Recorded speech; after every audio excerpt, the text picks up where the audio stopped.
pode começar, Duda. Porque tá aí agora fica bem Pronto. possibilitado. Tá bom.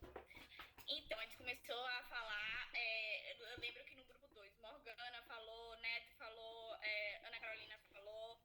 Então, o afeto é justamente a manifestação da resposta emocional do indivíduo a eventos internos, externos, pensamentos, vai mostrar realmente o momento do indivíduo.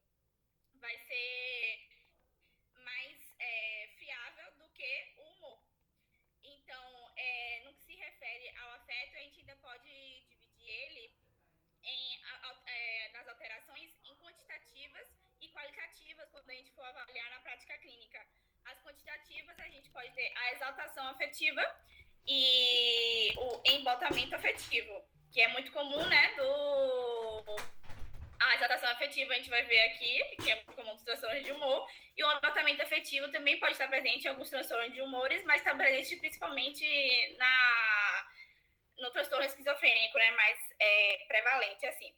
E as alterações qualitativas, ela pode ser por modulação, que a gente vai ver que a modulação é justamente se a pessoa consegue modular o afeto, e a gente chama isso de labilidade afetiva. Ou então, se ela não tem essa modulação, a gente chama de rigidez afetiva. E ainda assim, a gente pode dividir as alterações da afetividade em conteúdo, que aí a gente vai ter uma paratimia, que vai significar inadequação do afeto, e uma ambitimia, que é aquela ambivalência afetiva, e uma neotimia, que é uma vivência inteiramente nova. É bem difícil de classificar assim, e vai ser meio que descrita como inadequada. Já o humor é o todo da vida emocional do indivíduo. Por isso mesmo que a gente costuma chamar de transtornos do humor. Mas o CID-10 traz pra gente como transtorno afetivo bipolar.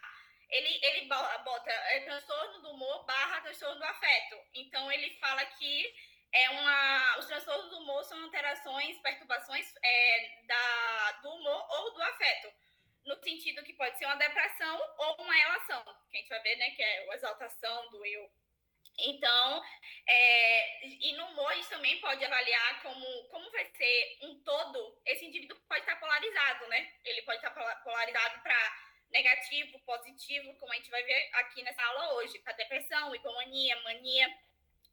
E ainda tem o deprimido de forma constante, que a gente também pode considerá-lo distímico, que é um termo também que a gente vai ver, que é o transtorno depressivo persistente. E tem o hipertímico, né? Que é muito comum, né, as pessoas confundirem que existe hipermania. Não existe. Existe hipomania, mas existe hipertímico, mas não hipermania. E é justamente esse estado de elevação, né, do humor. E o eutímico, né, que é nosso humor, sem uma tendência de polarização, nem de um lado nem de outro. É um estado basal do indivíduo normal, vamos dizer assim. Então, eu fiz umas pesquisas para ver se o CID-11 trouxe essa alteração do termo, né? Se ele trouxe essa alteração do termo da nomenclatura dos transtornos do humor apenas, mas não, continua sendo transtorno do humor / afeto. Algumas alterações que o CID-11 trouxe que seriam mais relevantes da gente foi que eles trouxeram também uma classificação de jogo, colocando como um transtorno psiquiátrico, mas nada do transtorno do humor que eu achei. E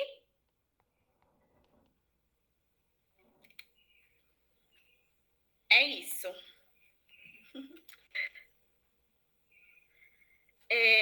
Aqui. Aí o que o CID traz pra gente? Vai englobar o transtorno do humor afetivo, que são transtornos nos quais a perturbação fundamental é uma alteração do humor do afeto no sentido de uma depressão, uma relação, como eu falei para vocês. E o CID-11 não houve alteração nesse aspecto. Bom, eu vou falar um pouquinho sobre a epidemiologia de forma geral. Por que eu vou falar de forma geral e não tão específica? O que a gente tem é que a maioria das pesquisas vão variar de acordo com, digamos, o desenho de cada pesquisa. Então, Alguns hospitais usam parâmetros diferentes, algumas pesquisas são feitas em hospitais, digamos, clínicas particulares ou hospitais públicos, países mais desenvolvidos, menos desenvolvidos, ou seja, existem muitas variáveis e por isso que a gente vai achar tantas pesquisas diferentes. Mas o que é que a gente tem estabelecido? O transtorno depressivo maior, ele tem uma prevalência que chega de 8 a 17%. De novo, podemos ter essa variação longa, esse intervalo grande, porque países mais desenvolvidos ou porque foi feito em um hospital assim ou assado, enfim, ambulatorial, por aí vai. É mais frequente em mulheres do que em homens, que é um padrão que a gente vê normal dentro da psiquiatria, isso não fugiria do normal. Ele geralmente vai se iniciar na segunda, terceira década de vida. Não é que não possa acontecer nas outras idades. Vão ter quadros, às vezes, um pouco diferentes, mas pode sim, certo? Outro detalhe é que, uma vez que a pessoa tem o primeiro episódio, ela automaticamente já aumenta em 50% a chance de ter um segundo episódio.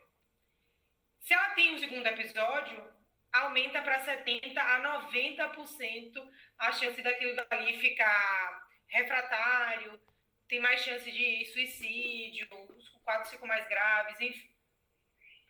Já no transtorno bipolar, a gente vai ter uma variação, a gente encontra, no Brasil especificamente, de 2 a 2,6%, sendo que no tipo 1, a gente tem 1%, e no tipo 2, entre 1,1% e 2,4%.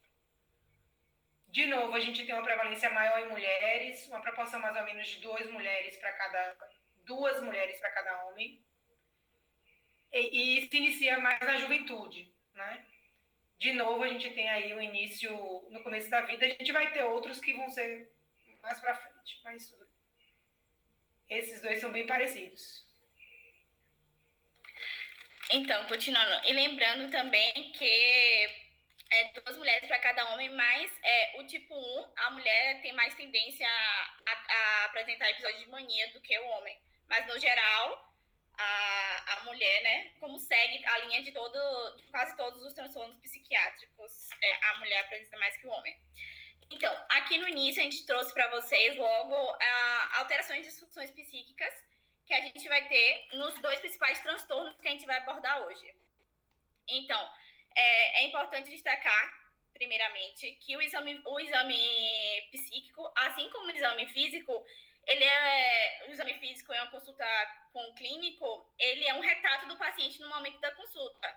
Então, a partir do momento que o paciente entra na sala, nosso exame psíquico já iniciou. A gente vai avaliar, né, as funções psíquicas dele assim que ele entra, porque antes dele falar, a gente já está vendo. Assim como a ectoscopia no exame físico, a gente tem a ectoscopia aqui, porque a gente vai ver a aparência, a atitude. Então, no transtorno bipolar, aí eu vou introduzir cada tema separadamente e depois a gente vai abordar especificamente de cada um, tá? Mas o transtorno bipolar, a aparência dele pode ser bizarra. A gente pode ter roupas muito coloridas e chamativas, excesso de maquiagem, muito perfume. São coisas mais subjetivas, mas que com a prática conseguir, né, identificar muito melhor. Muitos enfeites, unhas e cabelos pintados de cores diferentes. Óbvio que, né, existem exceções e tudo. Pode ser uma aparência exibicionista, roupas muito curtas, decotadas, ou até mesmo uma aparência bizarra, a depender, ou até mesmo uma aparência descuidada, a depender do estágio que essa paciente se encontra.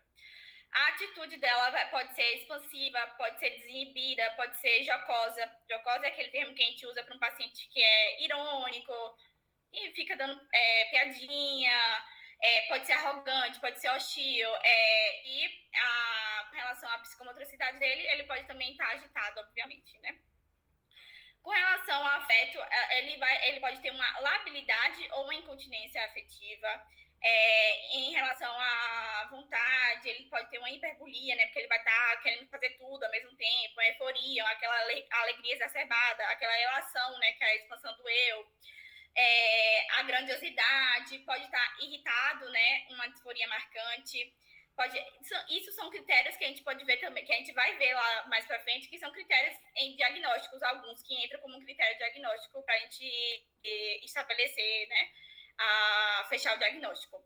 Aumento do libido, uma desinibição sexual, diminuição do sono, impulsividade, né, que vai ser alterações da conação. A atenção do paciente bipolar vai estar bem, né, assim, como eu diria, vai ter uma labilidade de atenção maior, ou seja, ele vai estar com a hiperprosexia, mas ao mesmo tempo uma hipotenesidade. Ele vai ter dificuldade em focar em algo. Isso eu falo na mania mais, né? Porque na hipomania alguns pacientes relatam até que aumentam a concentração. Pode ter uma hiperestesia, né? Que é aumento da sensopercepção. Vai ter uma logorreia, né? Que também entra como um critério diagnóstico, que vai ser uma produção verbal muito rápida e vai ter perda de conexão, vai ter perda de sentido. A diminuição da latência de resposta, ou seja, ela vai responder muito mais rápido, o que a gente vai ver que é diferente da depressão, que a gente pode ter uma latência aumentada entre as respostas, ou seja, o indivíduo pode demorar de 2 a 3 minutos para responder. A gente vai ter a aceleração do curso da forma do pensamento, o taquipsiquismo e a fuga de ideias, e a gente pode ter também a alteração do conteúdo do pensamento, além do curso e da forma, e aí a alteração do curso a gente enquadraria a psicose, né, as ideias delirantes, e aí do transtorno bipolar, eu vou trazer esse para vocês agora no início. Dos transtornos depressivos, a gente vai ter...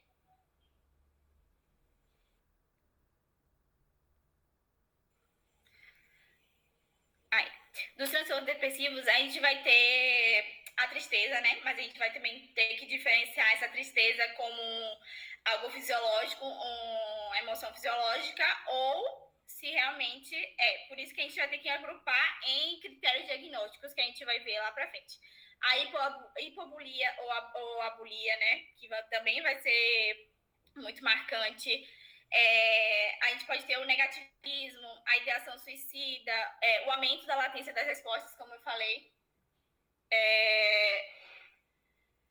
E muitas vezes a consciência da morbidade do indivíduo com depressão pode estar prejudicada. Não só no transtorno bipolar, mas também agora aqui na depressão pode estar prejudicada, pois o indivíduo às vezes acredita que está sofrendo de uma doença física, né? E não mental.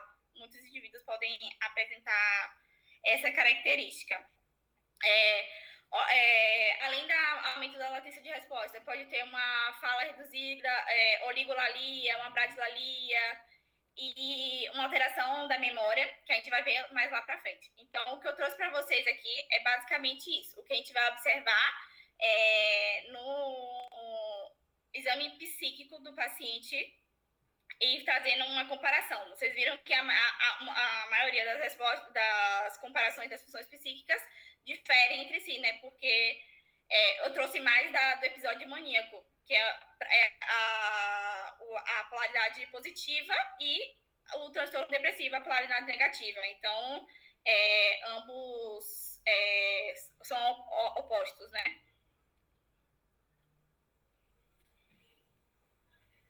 Aí, como eu já fiz essa introdução para vocês, eu trouxe um caso clínico para a gente discutir e vou ler aqui. Identificação. NFO, 50 anos, masculino, natural e procedente de Feira de Santana, Bahia, casado, desempregado, taxista, nem foi intencionada essa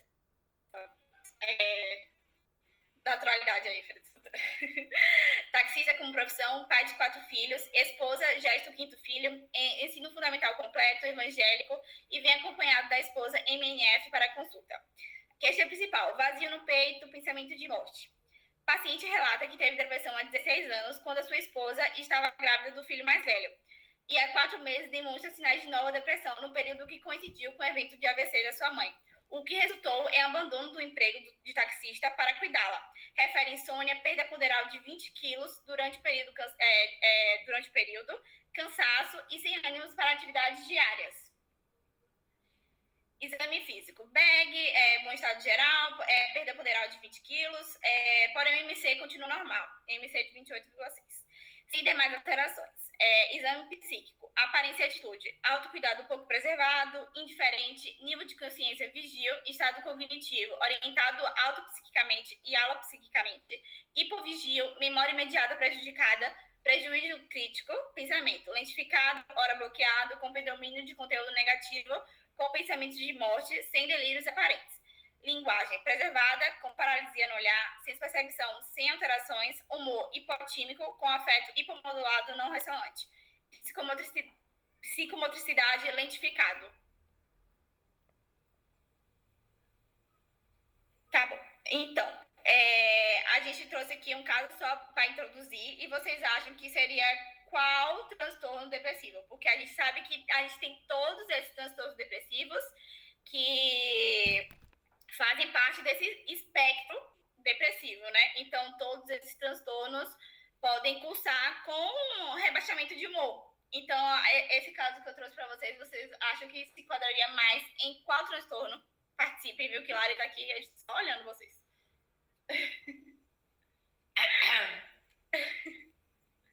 Ninguém quer participar? Chutem! Quem não responder vai ter que pagar uma prenda tão boa, velho, no karaokê. Tá vendo aí?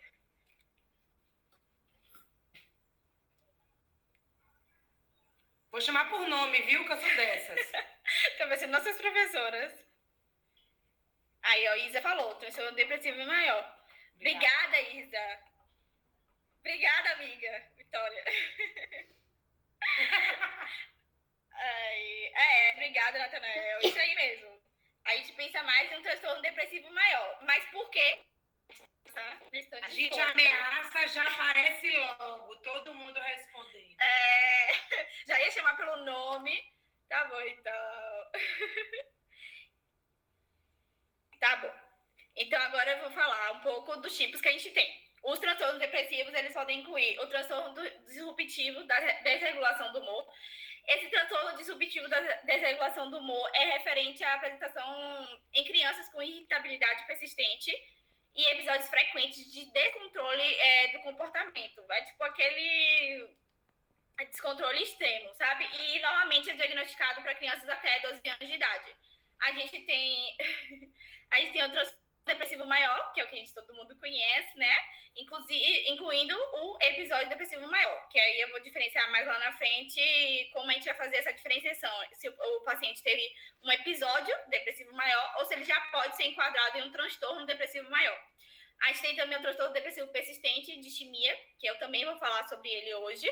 E a gente tem o transtorno disfórico pré-menstrual, aquele transtorno que algumas mulheres enfrentam. Pré-menstrual, né? Já se fala.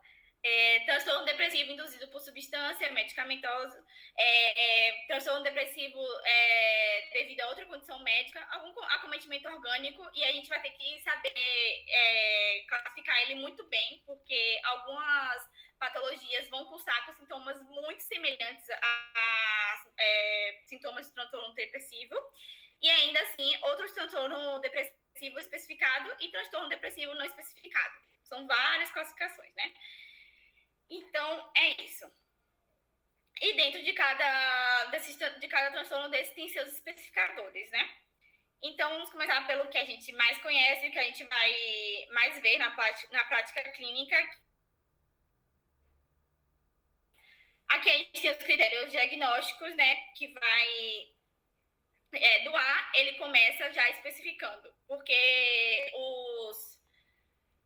a característica essencial de episódio depressivo maior é que, pelo menos um período de 2 semanas, esteja presente humor deprimido ou perda de interesse ou prazer nas atividades, que a gente também chama de anedonia. Então, pelo menos um desses tem que estar presente. Ou seja, se você tem humor deprimido, você só precisa de mais 4. Se você tem anedonia, você só precisa de mais 4. E esses mais 4 estariam inclusos nesses 7 outros sintomas. Inclusive, uma das perguntas do quiz que eu falei que perguntei lá se as crianças, botei um caso de um humor irritado, em que quadro aquilo se enquadraria. E é transtorno depressivo maior. Por quê? Porque o transtorno depressivo maior, ele em crianças, ele pode se apresentar diferente. O humor da criança e do adolescente pode ser irritável ao invés de triste. Entendeu? Então, pode ser, assim, irritável, assim como no transtorno bipolar, a gente vai ver, né, que tem o irritável. E aí que entra nossos critérios diagnósticos para poder diferenciar esse episódio.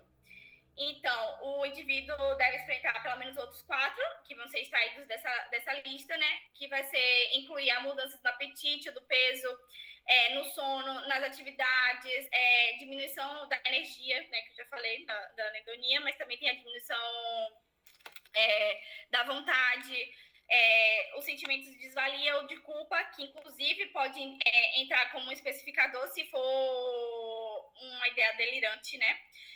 Vai ter a dificuldade de pensar, de se concentrar, de tomar decisões, vai ter pensamentos recorrentes de morte ou ideação suicida.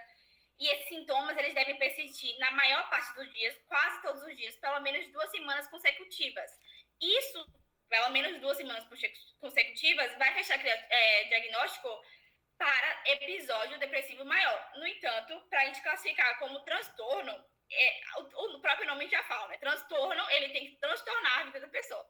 Então, pelo menos 2 semanas, mas ele tem que ter um outro episódio. Ele tem que ter esse episódio e ele tem que ter um período de remissão e ter outro episódio. Mas esse período de remissão é o que deixa dúvida, né? Que eu coloquei no quiz também.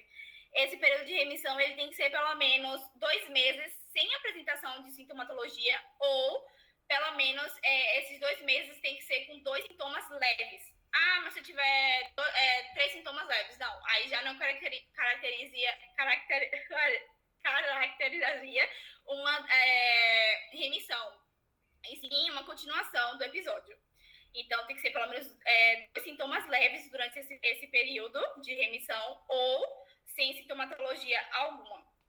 E essa sintomatologia, o indivíduo voltaria para o seu estado basal, né? Uma remissão total. Tá. E também a gente tem que levar em conta que esse episódio deve ser acompanhado por sofrimento ou prejuízo clinicamente significativo no funcionamento social, profissional, na família, na vida do indivíduo em si. Então, algumas vezes até o próprio indivíduo pode não perceber tanto, mas seus familiares que convivem com ele, o pessoal do trabalho, pode perceber mais isso. E para alguns indivíduos, ainda com episódios mais leves, o funcionamento pode parecer normal, mas mesmo assim vai exigir um esforço mais acentuado, sabe? Por mais que não traga um prejuízo tão significativo na vida dele, mas ele vai precisar se esforçar mais para concluir suas tarefas, o dia a dia. Deixa eu falar. As alterações no apetite, elas podem envolver redução ou aumento, então elas podem levar a ganho ou perda de peso, e outras ainda podem expressar que têm um desejo ávido por certo período por certos alimentos, como doces e outras coisas, assim como nós mulheres na TPM, né, que a gente só quer ver doce na nossa frente. Aí justamente alguns indivíduos podem apresentar essa característica. E na criança, no adolescente, mais na criança, a gente pode ver que a redução no apetite, a gente vai ver que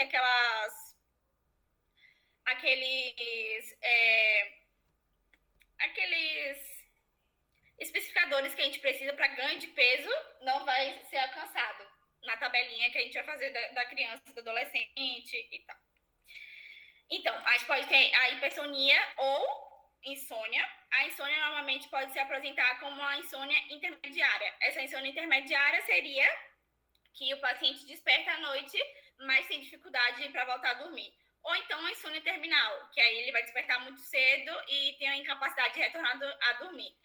Também pode se apresentar com insônia inicial, que é a dificuldade para dormir mesmo, para adormecer, mas é mais rara. A mais característica seria a insônia intermediária, que é aquele despertar noturno, e aí tem dificuldade para voltar a dormir. Os indivíduos que apresentam essa sonolência excessiva, que é a hipersonia, eles podem experimentar episódios prolongados de sono noturno durante o dia ou durante a noite também. As alterações psicomotoras, como eu falei, pode ser agitação ou retardo, vai depender também do grau do episódio do indivíduo.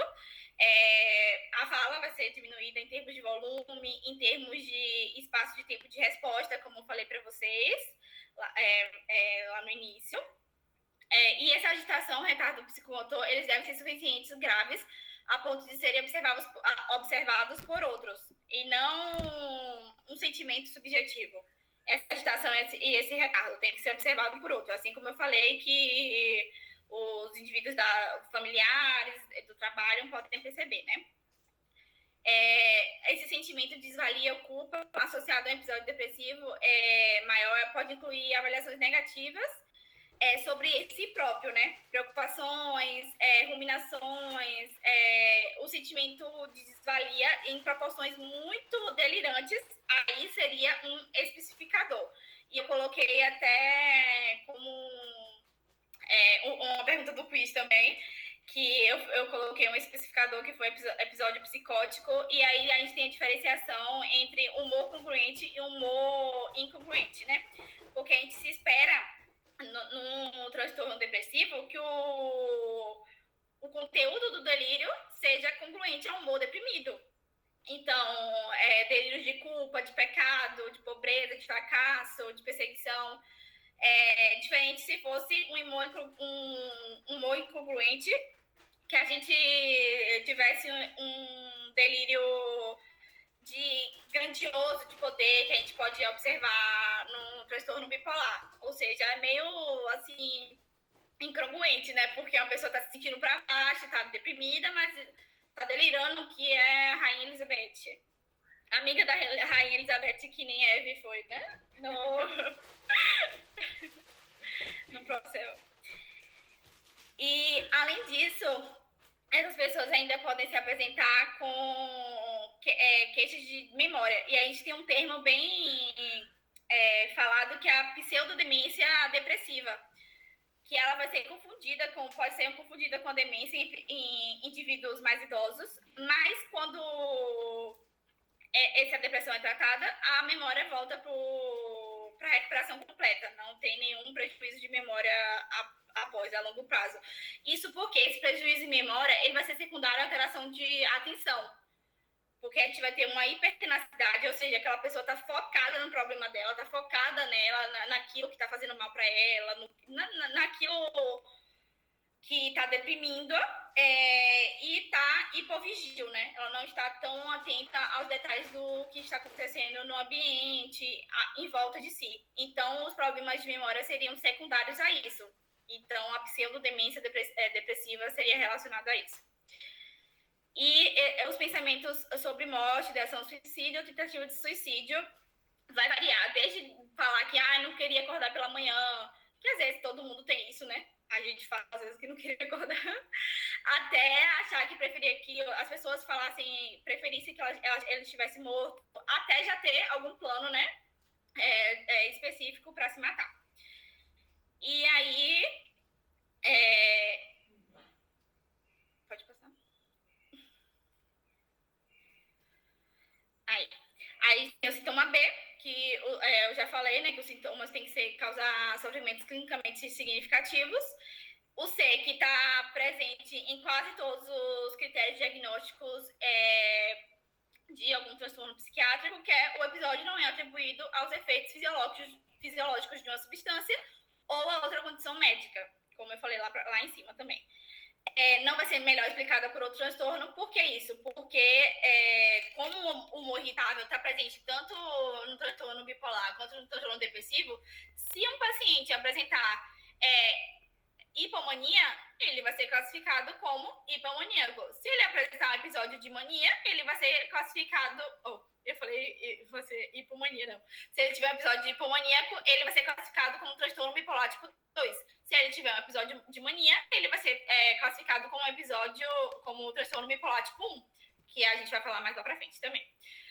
E, especificamente, o que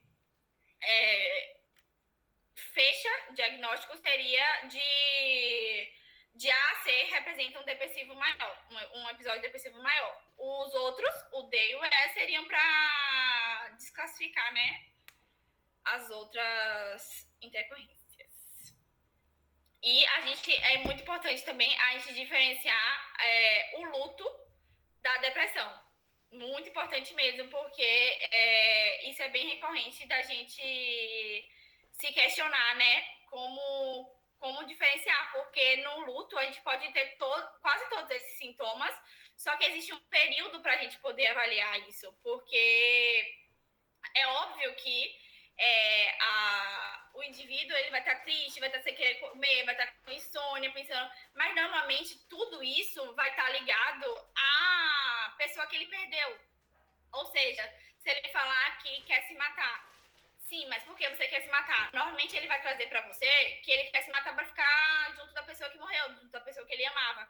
Então, tem como a gente diferenciar assim, e é importante. Eu, inclusive, peguei um caso no ambulatório de psiquiatria semestre passado, justamente disso. Uma senhorinha, ela foi lá, ela estava muito mal mesmo, porque ela tinha perdido o marido, né, depois de 60 anos juntos, ou seja, obviamente a pessoa vai estar com todos esses sintomas aí, porque ela vai estar muito mal, a pessoa vai estar, perdeu a sua pessoa, ela vai querer morrer para ficar do lado dele, vai sentir culpa, mas por que essa culpa? Porque eu não fiz o suficiente para agradá-lo. Não é uma culpa por ela estar doente, que nem seria uma culpa patológica do transtorno depressivo maior, mas uma culpa de não ter feito o suficiente. É sempre relacionado à pessoa que foi embora. Isso, aqui. Aqui a gente tem as escalas de avaliação que eu encontrei no compêndio de psiquiatria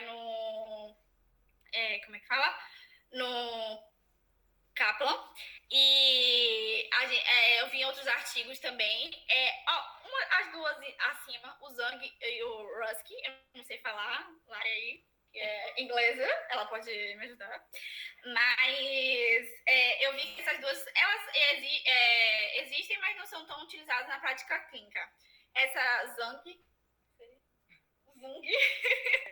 é uma escala de autoavaliação da depressão e vai ter de 20 itens e a pontuação normal é de 34 ou menos. Aí a pontuação deprimida vai ser de 50 ou mais. E essa escala vai fornecer um índice global da intensidade dos sintomas depressivos do paciente, incluindo a expressão afetiva da depressão. O Hlansky vai ser avaliada pelo médico, vai medir a gravidade da depressão conforme ele observa o paciente relatando, e aí vai ter uma escala de 5 pontos e vão ter 3 dimensões. Vão ter o relato verbal, o comportamento exibido e os sintomas secundários. E aí a escala vai ter uma variação de 3 a 13 pontos e a pontuação normal é 3, a pontuação de deprimido é 7 ou mais. A Hamilton, não sei, Hamilton,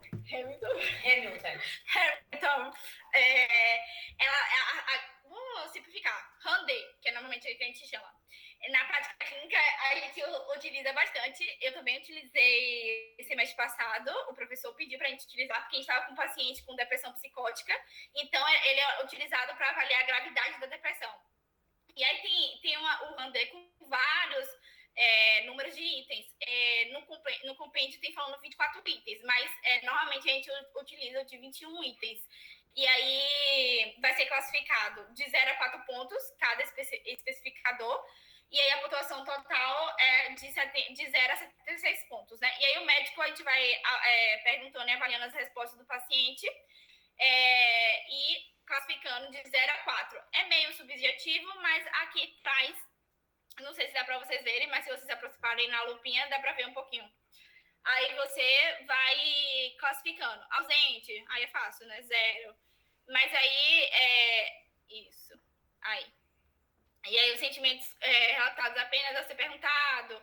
Você vai perguntando ao paciente no decorrer da consulta e vai classificando. Eu lembro que eu fiz isso para diagnosticar um rapaz que ele estava com um delírio persecutório e ele tinha depressão maior psicótica, né? Com esse especificador, psicótica. E era um delírio de humor congruente, né? Porque seguição seria mais relacionado a isso. Pronto, vocês viram aí? Aí depois vocês podem abrir para dar uma olhadinha melhor. Eu só trouxe uma parte dele.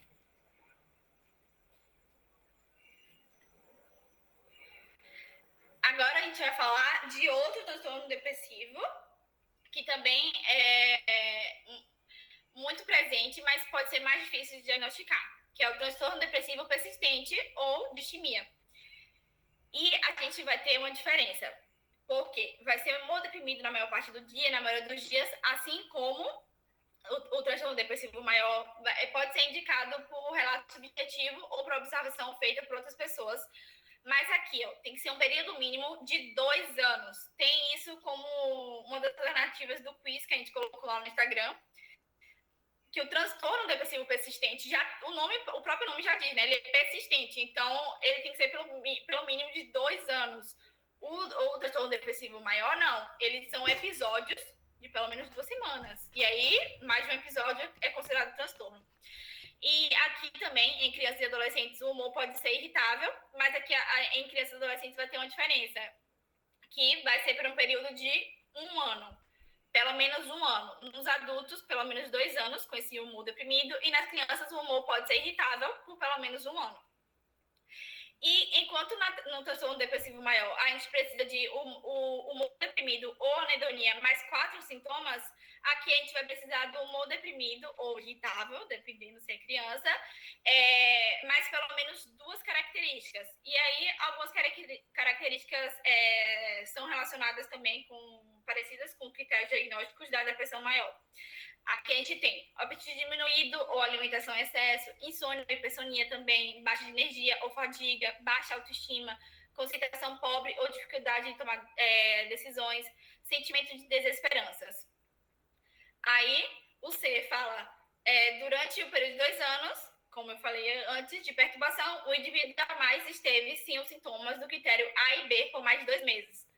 Ou seja, olha a diferença. Lá no transtorno depressivo maior, a gente tem que ter esse período de 2 meses em remissão para poder classificar como transtorno. 2 episódios entre esse intervalo de interremissão. Já aqui não, a gente não pode ter a ausência desses sintomas por mais de 2 meses. Tem que ser 2 anos consecutivos, ou 1 ano em crianças e adolescentes, e não pode ultrapassar mais de 2 meses sem sintomas. A gente meio que entende como se fosse uma depressão, só que uma depressão leve, né? Porque é leve e constante, crônica. O critério os critérios para um transtorno depressivo maior podem estar continuamente presentes por 2 anos. Ou seja, não exclui um transtorno, não exclui o outro. Você pode ter como especificador no transtorno depressivo persistente de distimia, pode ter o transtorno depressivo maior, assim como pode apresentar algum episódio depressivo durante esse período. Jamais houve um episódio maníaco ou hipomaníaco, e como eu falei para vocês, como eu falei lá em cima, né? Se teve um episódio maníaco ou hipomaníaco, deixa de se classificar nesses transtornos depressivos. E F, a perturbação não é mais bem explicada por um transtorno esquizoafetivo, persistente, esquizofrenia, ou seja, não é mais bem explicado por nenhum outro transtorno, assim como traz um transtorno depressivo maior.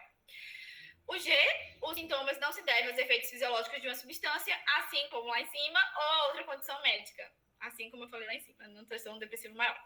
E o H, os sintomas não causam sofrimento clinicamente significativo ou prejuízo no funcionamento social ou profissional.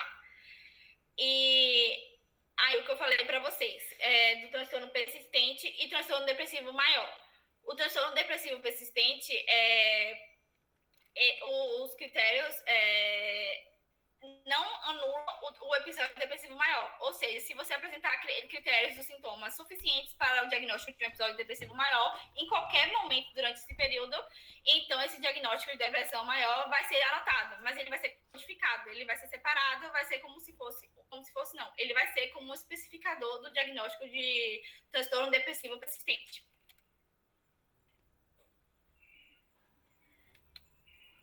E agora a gente vai falar dessa parte que a gente adora, do tratamento. O tratamento da depressão, ele é um tratamento conjunto, né? Obviamente, a gente não pode só tratar com fármacos e nem só tratar com, algumas vezes, né? Com terapia. Outras podem sim. Então, a gente tem a psicoterapia e da psicoterapia a gente vai ter várias vertentes. A gente pode ter a terapia cognitiva, pode ter a terapia comportamental, interpessoal, pode ter a orientação psicanalítica, uma terapia familiar. O próprio professor Chico, ele falou que lá na clínica que a gente está fazendo estágio, que tem, né, a terapia familiar dia de sábado, que vai, a família se reúne. E a farmacoterapia, que é o que a gente mais vai utilizar, né, na prática clínica. Aí a gente tem os tipos que a gente pode utilizar. A gente pode utilizar os antidepressivos, obviamente. A gente vai poder utilizar os ansiolíticos, que são medicamentos sintomáticos. Então, a gente pode associar juntamente com os antidepressivos no início do tratamento, porque todos os antidepressivos, eles podem levar até 3 a 4 semanas para exercer esses efeitos, né? A gente sabe, tem uma explicação para isso da farmacologia, que é por conta dos receptores e tal. Não vou adentrar tanto nisso, não. Mas aí a gente pode introduzir os ansiolíticos no início. E os antipsicóticos atípicos seria mais para, como eu falei para vocês, se a gente tiver o especificador de psicose. Aí a gente pode pensar em introduzir antipsicóticos atípicos. E a gente pode ter também indicação para hospitalização, mas aí seria mais que tivesse um risco de homicídio ou suicídio também. Vamos lá. E a gente tem também a eletroconvulsoterapia. É um tratamento ainda muito discutido, né? Porque muitas vertentes abordam como um tratamento eficaz, mas que tem remissão, de 80% a 90% pode ter remissão, mas acredita-se que mesmo assim vale a pena, mas outras vertentes acreditam que não. Então, é algo que ainda é muito debatido. Então, eu vou tentar um pouco mais nos antidepressivos, que seria o foco da aula, né? Os antidepressivos, a gente vai ter os tricíclicos, que foram mais primordiais, né, mas ainda assim são utilizados. Entre eles a gente tem a amitriptilina, o nortriptilina, o clorimipramina, e a gente tem alguns efeitos colaterais, né, que é o ganho de peso. A gente pode ter a obstipação, né, a constipação, e vai ser principalmente nos idosos, que vai ter já uma inibição no centro da sede desses idosos, e aí vão poder cursar com fecaloma. E aí, esses triciclos, eles não podem ser receitados para pacientes suicidas, porque em altas doses eles podem aumentar esse risco. E eles também não devem ser receitados para pacientes obesos, né? Porque, como eu falei, esses efeitos colaterais, ele causa ganho de peso. Inclusive, os efeitos colaterais, a gente vai ver que muitas vezes eles são utilizados como efeitos terapêuticos juntamente, né? Porque, o medicamento causa sono e ganho de peso. Para um paciente que está emagrecido, que está com insônia, então vai ser positivo. É individualizado, cada caso é um caso. A gente vai ter os ISRS, que são os inibidores seletivos da recaptação de serotonina, que é um dos que a gente mais conhece, né? Que sertralina, escitalopram, fluoxetina, paroxetina. O mecanismo, como o próprio nome já diz, né? Ele vai inibir a recaptação da serotonina e ele tem uma comparação com os inibidores inibidores da monoaminoxidase. Os inibidores da monoaminoxidase, eles são muito cardiotóxicos, então hoje em dia não se usa tanto, é mais preferível todos esses outros que eu falei. E tem uma ampla janela terapêutica, né? Os ISRS. Ou seja, como tem uma ampla janela terapêutica, a gente tem um menor risco de causar overdose, né? Se a pessoa utilizar muito. juntos. E a gente tem os duais, que são muito semelhantes também ao SRS, mas eles não são específicos para serotonina. Eles inibem serotonina e noradrenalina. Entre eles, duloxetina, venlafaxina e desvenlafaxina. E o Denza é justamente um metabólico ativo do venlafaxina. E vão ter menos efeitos colaterais que o Venla, porque justamente por não passar aquela primeira fase de metabolização no fígado e tudo mais. Mas é um metabólico ativo, por isso que o nome é tão semelhante, né? E é basicamente isso que eu vou falar para vocês de tratamento. E eu falei dos imaus, né? E aqui tá o típico. E a gente também tem os atípicos. Os atípicos a gente poderia incluir o mirtazapina e o bupropiona. Como eu falei para vocês, em utilizar os efeitos colaterais como efeito terapêutico, o mirtazapina é um bom exemplo, porque ele faz causar o ganho poderal, o ganho de peso, assim como ele é um bom sonífero. Então, pacientes que apresentam insônia e estão emagrecidos podem utilizar. O bupropiona, ele também é utilizado como primeira linha para auxiliar na parada do fumo, né? E tem um menor efeito sexual, então pode ser utilizado também para isso.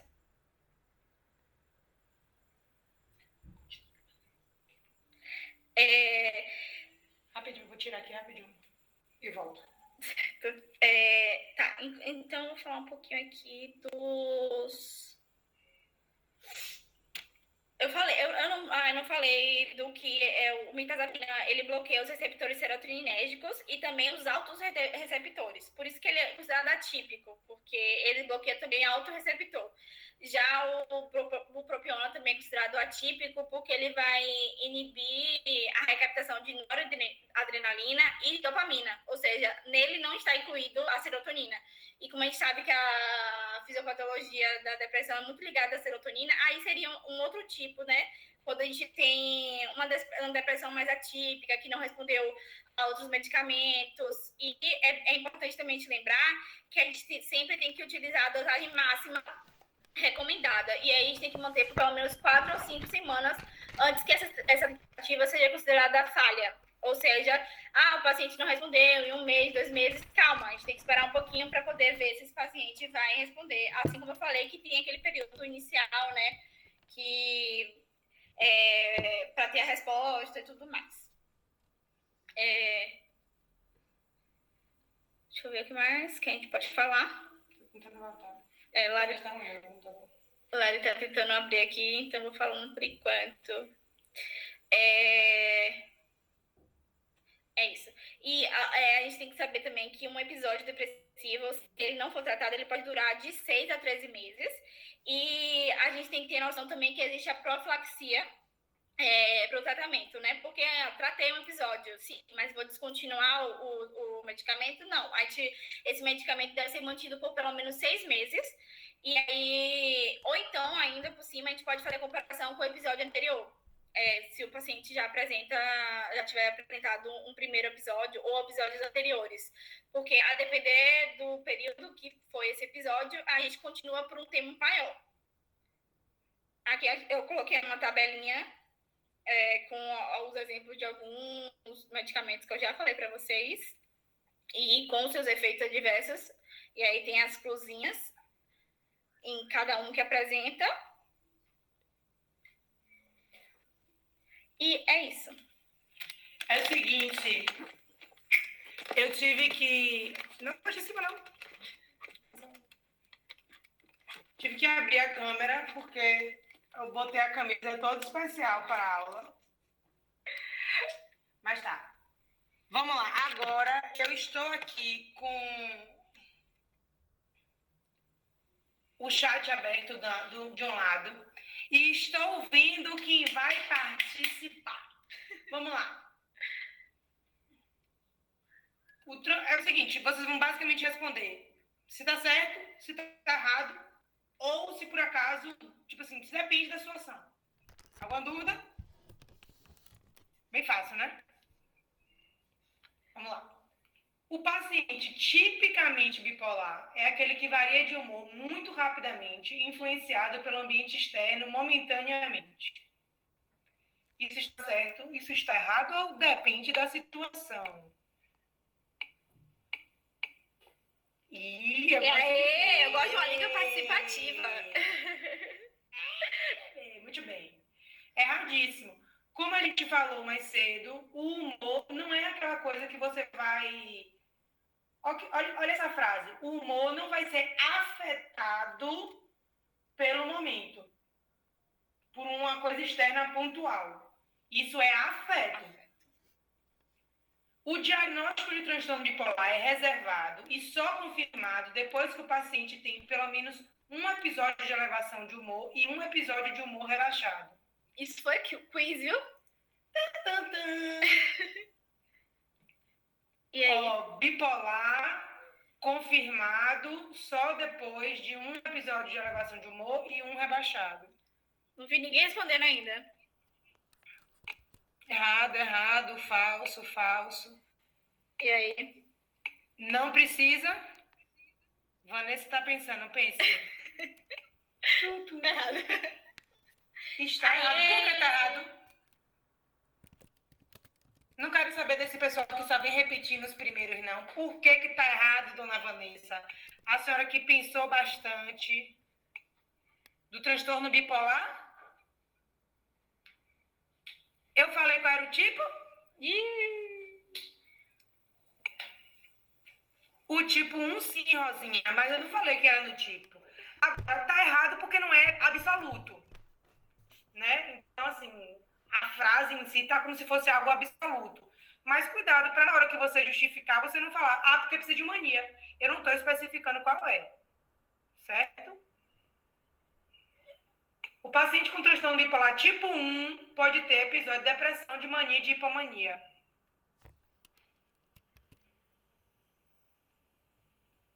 Eu tô ouvindo a sua, Van. Peraí que eu vou responder a sua. Deixa só o pessoal responder essa. Bipolar tipo 1 pode ter depressão, mania e hipomania. Vamos lá, povo. Sim. Certo, verdadeiro. Eu adoro que tem ali certo. Você acho que sim. Certíssimo. Ei. Bati nessa tecla na aula do Procel. Era, de certa forma, era uma das questões também que estava no quiz. Aqui tinha um gráfico. Pode ter os 3. Não é obrigado a ter os 3, mas pode sim. Ao experienciar um episódio maníaco, os indivíduos com transtorno bipolar ficam eufóricos. A câmera... Mas acho que a câmera não está nem mostrando. Eu acho que a internet está muito... Verdade. Depende. Experienciar. Eu amo esse verbo. Porque eu achava que ele não existia até que eu tive que ir procurar. Agora ficou E ele usando pra existe. tudo. É. Você é chique. Vamos lá. Muito bem, depende. Agora, por que depende, Vanessa e Neto?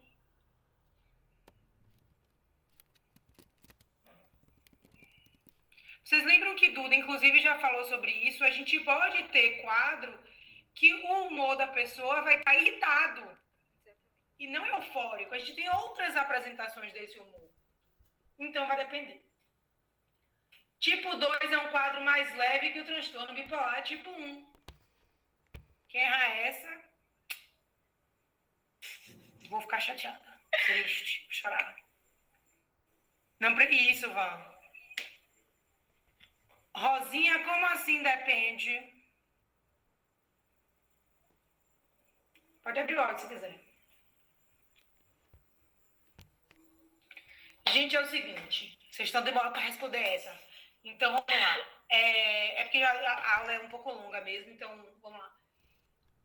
A resposta é, exatamente, errada.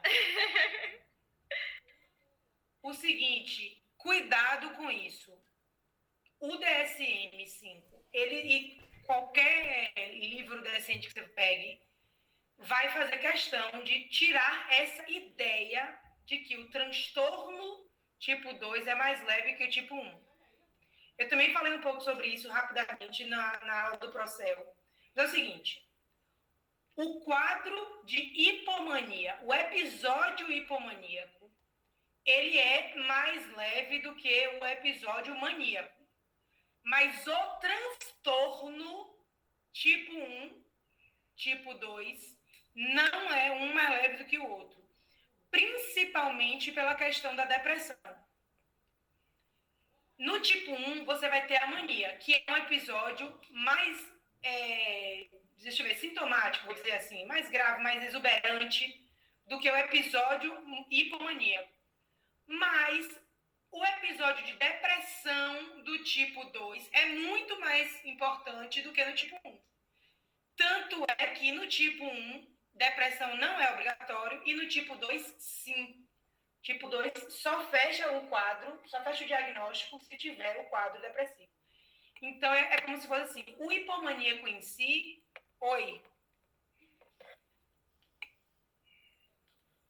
o episódio maníaco e hipomaníaco, no sentido de gravidade, no sentido, digamos, de atrapalhar a vida daquela pessoa, entendeu?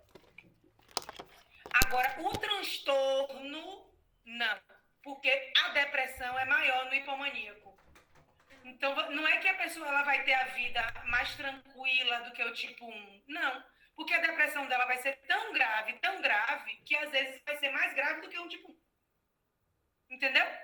Então, o episódio maníaco, episódio hipomaníaco, você pode até entender assim.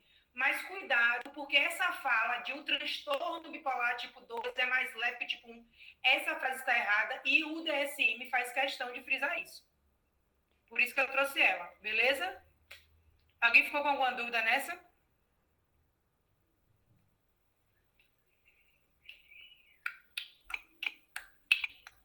Perfeito. Amo quando vocês participam. Dentre os episódios de elevação de humor, apenas os de mania podem estar presentes sintomas psicóticos como alucinações, delírios, pensamentos confusos e desorganizados.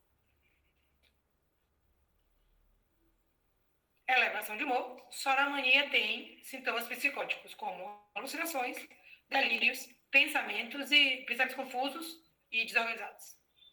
Certo? Errado? Depende.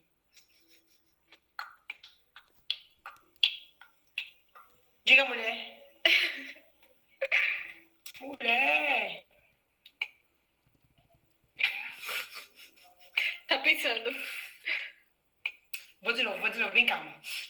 Dentre os episódios de elevação de humor, apenas os de mania podem estar presentes sintomas psicóticos, tais quais alucinações, delírios e pensamentos confusos e desorganizados. Errado! Mas episódio misto não vai ser de elevação de humor, né? Porque vai ter duas coisas. Então, vamos excluir. Se fosse transtorno, eu diria errado. Gente, vamos lá?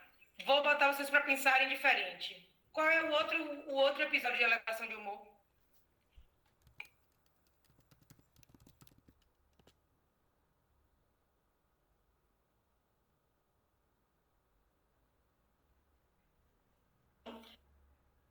Eu pensei que já tinha... Hipomania. Se tiver quadro psicótico e hipomania...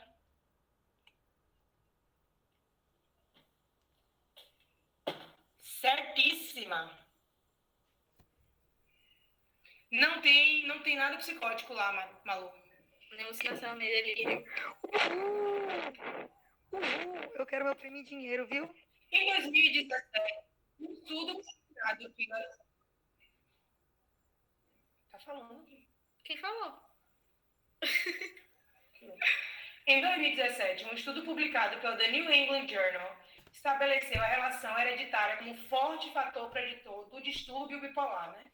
Tendo desenvolvido testes genéticos para identificar precocemente o distúrbio, só que esses testes ainda não estão sendo aplicados no Brasil.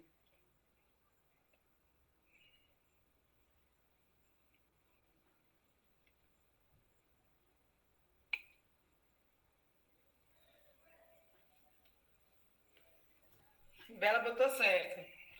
Bora, Bela tá arrasando. Bora, Bela. Tá lendo tudo.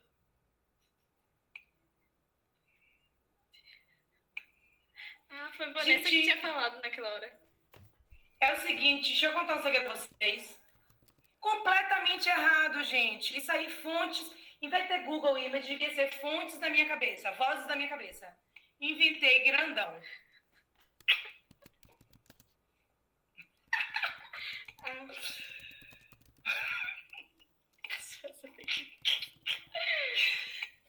Vamos lá. Bom, agora falando sério. Obrigada, gente. Daqui a pouco a gente vai... Tava com cara de sério. Tá, eu fiz assim, da maior boa vontade essa. Vamos... Daqui a pouco a gente vai ter mais participação de vocês. Como eu falei, sim, a gente vai estabelecer um pouco do óbvio, né? Mas deixa eu fechar a câmera aqui, porque não sei nem se está aparecendo para vocês. Isso vai atrasar a minha internet. Já mostrei minha camisa, já fiz a propaganda, vamos lá. Então, primeiro a gente vai estabelecer o que é meio que óbvio. Vamos tentar falar um pouco desses tipos de episódio e tal. Mas, como eu falei, eu quero trazer para vocês uma coisa além do óbvio. Além do processo, além do livro, além do que o professor fala sempre em sala de aula. Afinal de contas, isso aqui é uma liga para a gente aprofundar, né? Então, vamos tentar falar coisas um pouco diferentes. Mas vamos começar pelo óbvio. O transtorno bipolar é caracterizado por momentos de hipertinia intercalados com momentos de hipotinia, com ciclagens entre uma extremidade e outra. Hipertimia não necessariamente é algo patológico. Mas aqui nesse contexto, a gente está trazendo para ilustrar a patologia. Basicamente, o que está dizendo é o humor altera entre muito elevado e muito rebaixado. Ok? Então, aí fala assim, com ciclagem entre uma extremidade e outra. Não existe necessariamente uma ordem do aparecimento. Esse mês eu tive depressão, no próximo tem que ser mania. Não. Ok? Não necessariamente. E aí eu trouxe embaixo o que o DSM traz de transtorno bipolar. Porque eu quero falar um pouco sobre espectro bipolar. Inspirado um pouco em Vanessa até aí, que usou esse termo. Então, vamos lá. Estão inclusos transtorno bipolar tipo 1, transtorno bipolar tipo 2, transtorno ciclotímico. Esses são os 3 que a gente mais conhece e o que a gente mais vai falar mesmo. Mas a gente também tem os induzidos por substância e medicamento, por causa de uma outra condição médica, ou aqueles que são outros transtornos bipolar, sendo especificado ou não. Certo? Vamos, como eu disse, vamos focar nos 3 primeiros, mas vamos falar um pouco de outras coisas. Quem já viu isso aqui? Quem sabe o que é isso?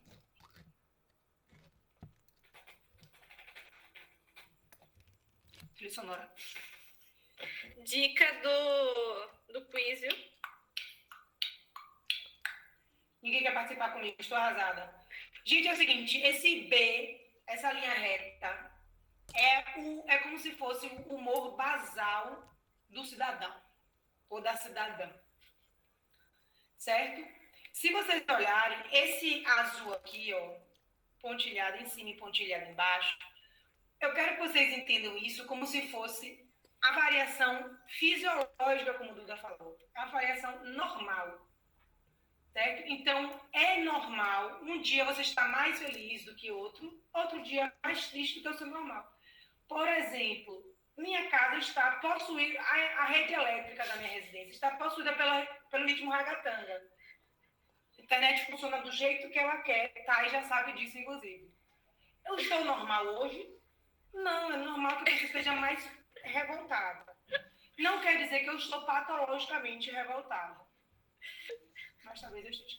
Mas tá, então a gente tem o basal, tem o normal. Isso aí é o que a gente vai usar, eutimia. É normal, é o normal da pessoa, pode variar. Às vezes ela vai estar um pouco mais feliz, às vezes ela está um pouco mais triste. Quando rebaixa demais, e veja, esse rebaixamento vai ser prolongado. Duda já trouxe, inclusive, para a gente um período. Né? Aliás, alguns períodos, a depender do quadro que... A depender do quadro que a pessoa... do diagnóstico que tenha. Então, se ela rebaixa demais, depressivo. Agora, se ela sobe demais também, veja que lá em cima a gente tem duas linhas. Uma verdinha e uma laranja.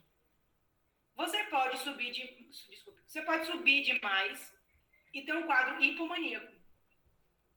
Mas é um subir demais, você não alcançou o teto máximo. Você não, digamos, ultrapassou o limite final. Esse seria o quadro maníaco. Entenda que do basal para cima, do basal para baixo, você tem do basal para baixo hipotimia e do basal para cima hipertimia. Por exemplo, Vanessa. Eu adoro usar Vanessa como exemplo.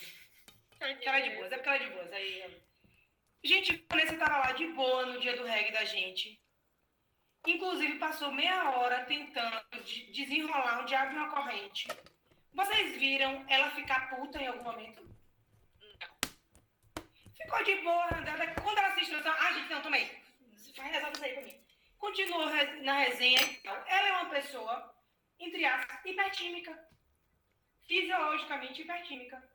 O basal dela é mais elevado do que o meu. Entendeu? Não deixa de ser. Cada um vai ter seu basal. Então, vamos lá. Dito isso, vamos falar de espectro bipolar. Eu vou começar com o bipolar tipo 1. Vou trazer algumas coisas importantes. O que é que a gente vai precisar? Um episódio maníaco. The End. Para fechar, eu preciso de um episódio maníaco. Eu posso ter... Isso aqui é do DSM, viu? Literalmente. Eu posso ter... Tem antecedido, mas pode ser antecedido ou seguido. Pronto. Por episódios hipomaníacos ou depressivos maiores. Os dois. No tipo 2... Minha internet tá bom. No tipo 2, é necessário um episódio hipomaníaco e um episódio depressivo maior. Era para ser terapêutico, acabei de ver. Então, vejam que o tempo inteiro eles falam atual ou anterior. Anterior ou seguinte. Então, não necessariamente agora e vai vir na ordem que eles quiserem. Já o transtorno ciclotímico, quem fez o Procel ou quem viu o Procel sabe que eu gosto. Veja bem, o ciclotímico ele é interessante a gente saber, porque ele tem características dos dois lados, digamos, tanto da elevação como do rebaixamento do humor, mas ele nunca fecha o diagnóstico, porque ele nunca tem critério suficiente. Certo? Então, esse é o ciclotímico. Tem gente que confunde com misto.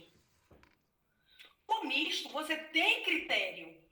No ciclotímico, você não tem critério. Certo? Mas ele está dentro do espectro bipolar. Eu até trouxe para vocês ficarem saudosos a questão do Procel. É um pouco grande, mas eu vou falar aqui rapidinho. Então, ela refere mudanças de humor constantes, se sentindo bem, mantém a rotina normal, vai para o trabalho, faz tudo normal. Repentinamente se sente muito triste. Não tem vontade de nada. Já temos aí critérios de depressão. Quer ficar trancada, dormindo, alteração de sono, sem comer, alteração de apetite. Que bacana, beleza. Às vezes até imagina como seria se não existisse no mundo. Tem o critério dos pensamentos de suicidas e de morte, etc. Mas isso não dura muito tempo. No máximo 3 dias. Eu até botei 3, 4 dias na hora. Mas vocês lembram que depressão são 2 semanas? Então já não entraria. Ela não tem critério necessário. Conta que da mesma forma, às vezes, simplesmente sim, fica mais agitada. Impulsiva, quer sair, beber todas, mas nunca fica cansada. Lembrem que aqui, eu vou mostrar para vocês, mas a alteração do sono aqui, a pessoa fica sem a necessidade do sono. Não é que ela está com mais sono, menos sono, ela simplesmente é plena com pouco sono. Certo? Vejam que tem essa pequena diferença. Temos aí vários critérios. Relata que mês passado, viajou, deu uma vontade muito louca. Opa, deixa eu ir ali comprar uma passagem. Vai para o Rio de Janeiro, passou, olha lá, passou 3 dias. Quantos dias é hipomania, que é menor?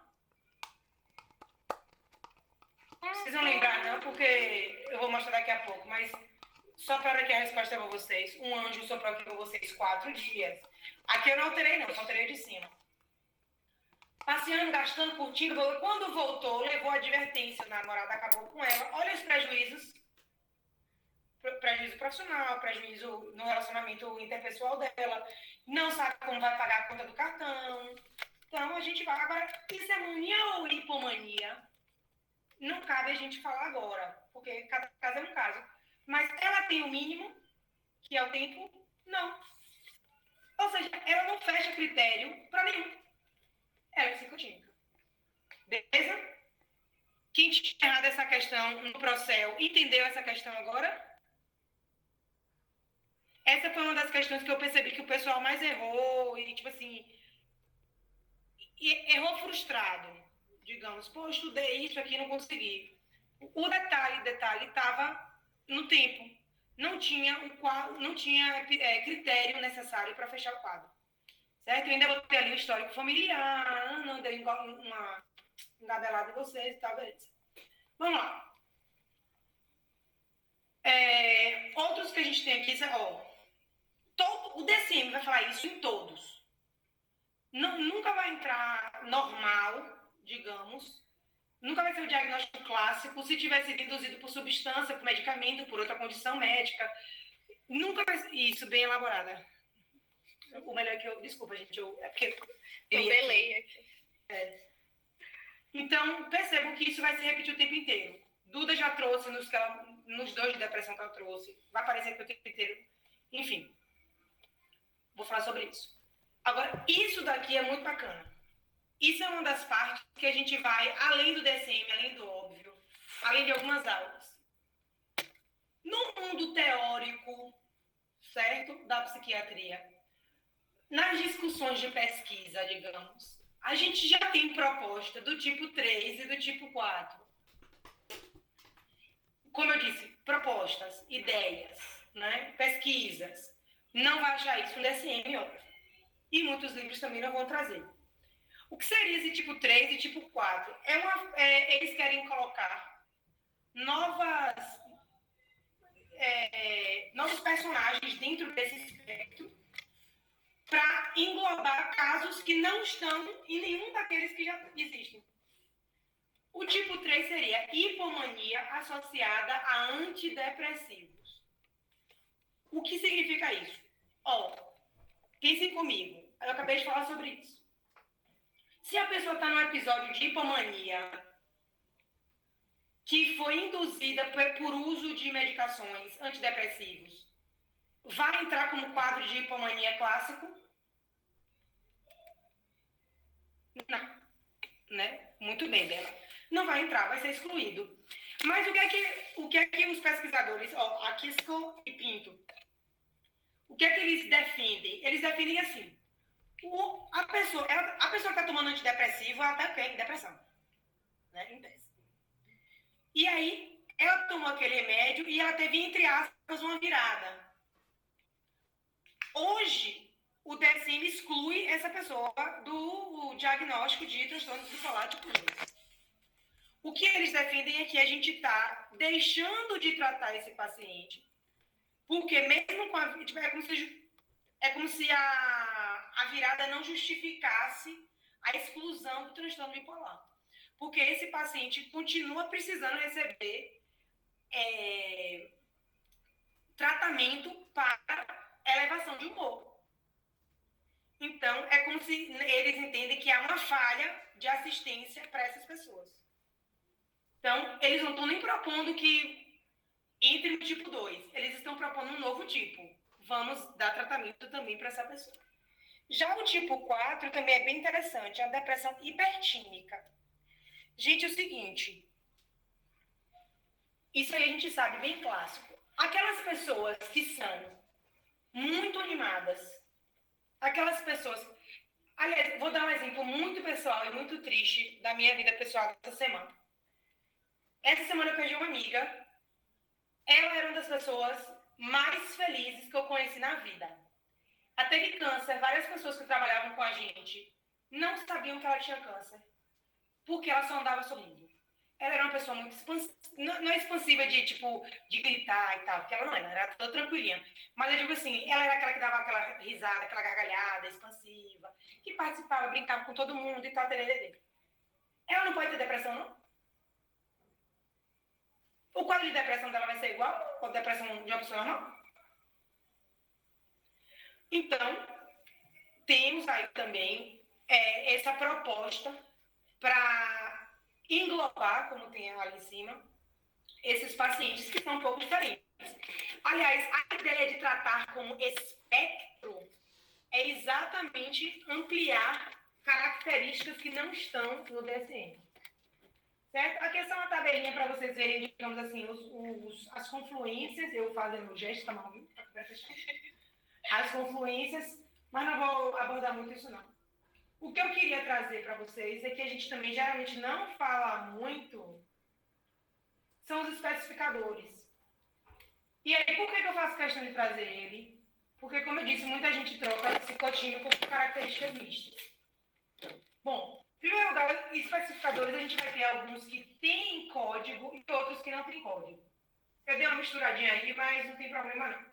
Os primeiros têm código e os mais curtos embaixo não. Os de código a gente vai avaliar sobre gravidade. Então, a gente tem que olhar se tem, por exemplo, você quer ver? Aquele que a gravidade é mais leve. Ele tem um mínimo de critérios para fechar o diagnóstico. Aquele mais grave tem exuberância de critérios. Então, ele tem e tem de sobra. A gravidade dos sintomas e o grau de incapacidade funcional. Ou seja, quanto isso está atrapalhando a vida desse indivíduo. Né? Outros são características psicóticas. As características podem ser congruentes. A gente sabe, por exemplo, delírio. Vocês lembram quais são os delírios mais comuns?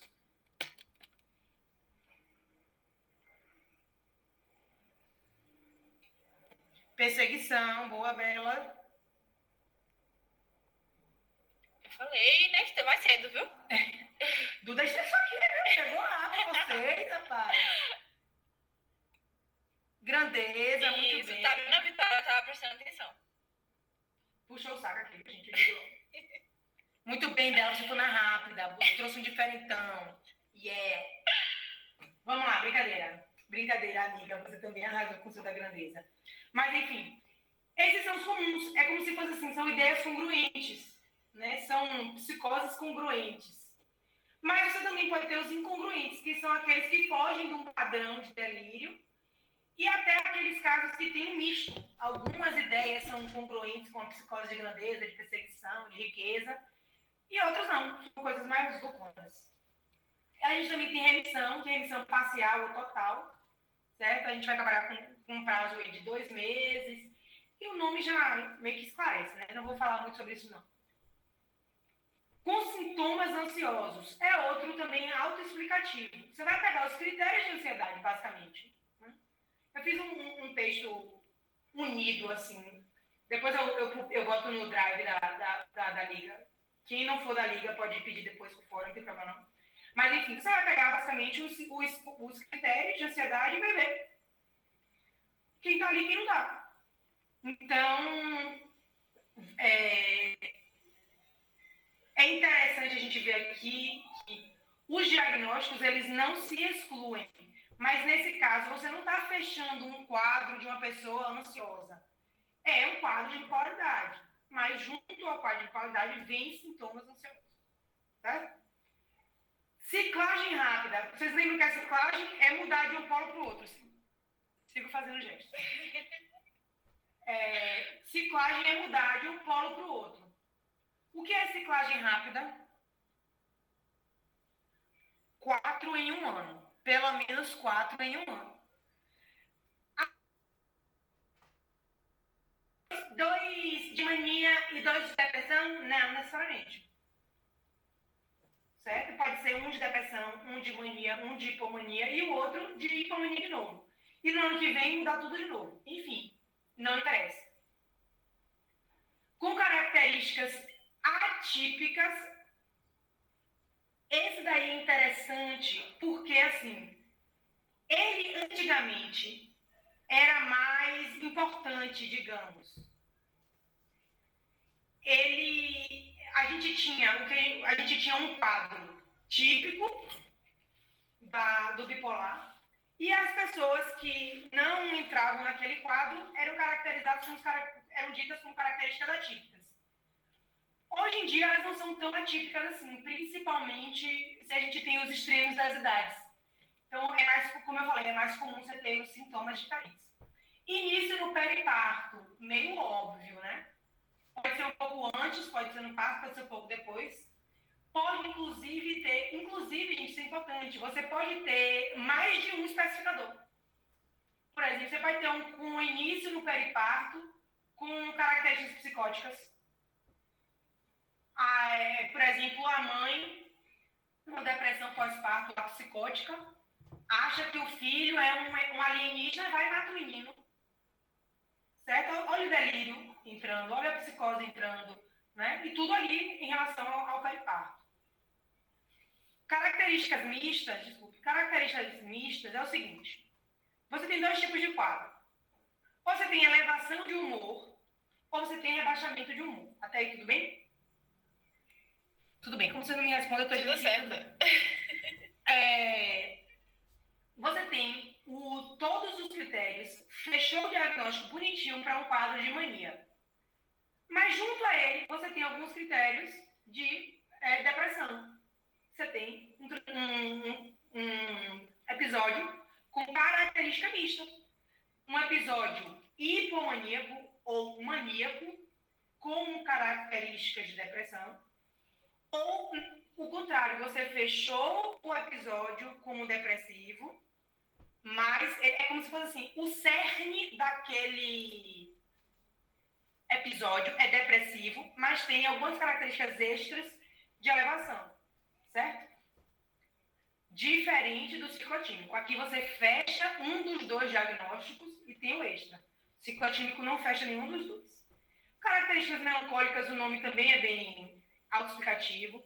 Catatonia também. E eu acho bacana o padrão sazonal. A primeira coisa que você tem que excluir no padrão sazonal são elementos externos. Por exemplo, digamos que eu seja eu cato neve na estrada. Eu moro nos Estados Unidos, cato neve na estrada. Pergunto, no verão eu vou ter trabalho? Não. Aí toda vez que eu fico desempregada no verão, eu entro em depressão. Isso não é sazonal, isso é por causa do seu desemprego. O padrão sazonal é quando aquela pessoa começa a ter aquele mesmo tipo de quadro repetido na mesma época. Então, a gente já sabe que algumas situações são mais comuns. A gente não ouve muito falar, por exemplo, que tem mais suicídio em época de inverno, não sei o quê. Então, criam-se padrões de acordo com a estação, eu quero falar em inglês, sim, a estação. PBL, método PBL, de Harvard.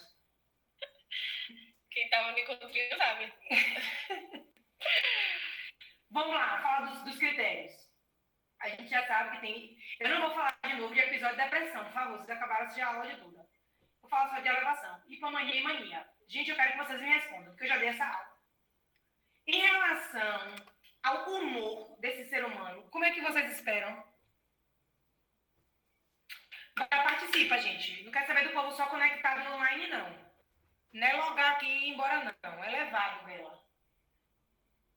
Vamos lá. Então, é descrito como um período distinto de humor anormal e persistentemente elevado, como o Bela falou. Expansivo ou irritável, não esqueça, e aumento da atividade dirigida a objetivos ou objetos, e também aumento da energia. Os dois vão ter isso, certo? O que vai acontecer é que na mania você vai estar mais expansivo, né? E por aí vai. O Duda também falou um pouco sobre isso, então eu não vou ficar repetindo para a gente não perder tempo. Em relação ao tempo, quem lembra do critério de tempo? Hipomania são quantos dias? Falou na estante. Muito bem, Bela. 4 dias, mas detalhe. 4 dias consecutivos. Necessariamente. Por isso que naquela questão do Procel, eram 3 dias só o quadro de elevação de humor, não entraria. Ok? E na mania, Bela, eu vou arranjar um estágio para você e um dia. Você está respondendo, está arrasando. Muito bem, Carol. Muito bem. 1 semana ou 7 dias. Com detalhe, não precisa ser consecutivo. Mas tem que ser na maior parte do tempo. E tem uma exceção para esses 7 dias.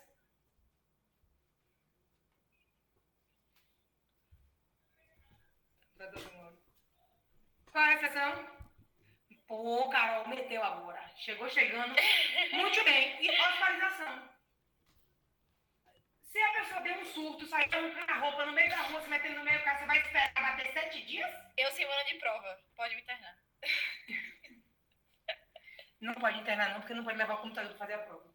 Ah, é verdade. Não posso perder. Já pensei. Então, esse é um dos pontos diferentes entre os dois. Eu pintei para vocês verem, lembrarem que esse é um dos pontos diferentes. Quais os sintomas, gente? Precisa ter 3 sintomas da lista. 3 de 7. Se o humor estiver irritado e não estiver expansivo, aí você vai precisar de 4, né? Quais são esses sintomas? Como é que tá a autoestima? Botei um desenho de um pavão para vocês, para dar a dica. Como é que tá a autoestima? Muito bem. Inflada, grandiosidade. Muito bem. Malu, parece que até leu meu slide. E a necessidade do sono? Reduzida. Isso. Não é que a pessoa esteja com problemas de insônia, ela só não precisa dormir. A gente já ouviu falar em casos da pessoa passar 4 dias sem dormir e ela tá lá. Metade dos baianos no carnaval. A diferença é que o baiano no carnaval está induzido por uso de medicações e drogas. Então não fecha o critério. Vamos lá, a linguagem está como? Duda já mandou essa para vocês. Foi início da aula.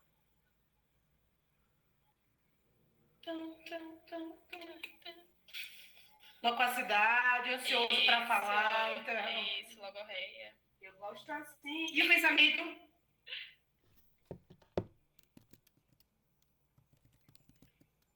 Em bons termos, o pensamento está muito doido. Isso. Fuga de ideias, pensamento acelerado. Você tem que pensar naquela pessoa, agoniada, não sei o que ela é grandona. Grandão, chegou grandão, pai. Faz tudo. Uhul. Gente, aqui, e a atenção? Também falei, viu? Obrigada, madame. É óbvio, se a pessoa tá grandão, o pensamento tá acelerado, as coisas fugindo, ela não consegue focar no que ela, tipo assim, no que ela quer. Ela vai ter um pensamento, assim, certos detalhes, ela vai ficar muito focada. Mas a atenção dela vai ficar distraída. Certo? Em relação ao foco, digamos, vai ter um aumento da atividade dirigida ou agitação psicomotora. Você vai ter, por exemplo, aquela pessoa, não, pô, eu quero aprender a voar. Quero aprender a voar, no caso, a dirigir um avião, pilotar um avião. Tá barulho, dirigir. A pilotar um avião. E aí a pessoa só vai pensar naquilo. Eu preciso aprender a pilotar um avião. E eu posso, porque eu sou grandona. Para não usar a palavra. Vamos lá. E esse daqui, gente, esses esportes assim, radicais.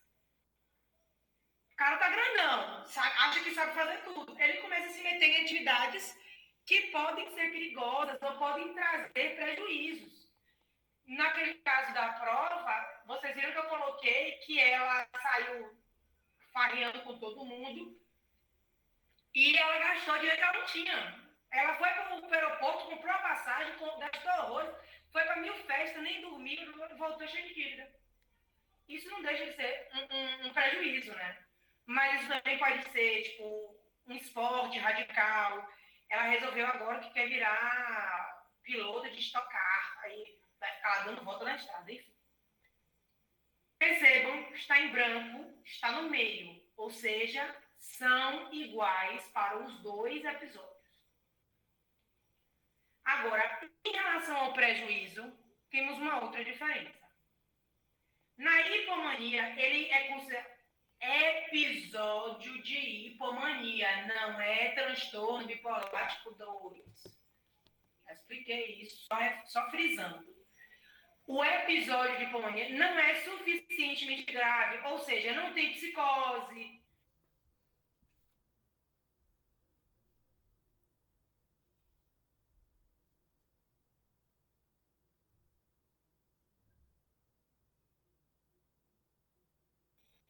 Né? Então, no exemplo da prova, ela levou uma notificação lá do trabalho. Ela vai resolver, ela consegue resolver. Ela acabou com o namorado, ela consegue outro, ou consegue se resolver com esse. Então, são coisas manejáveis.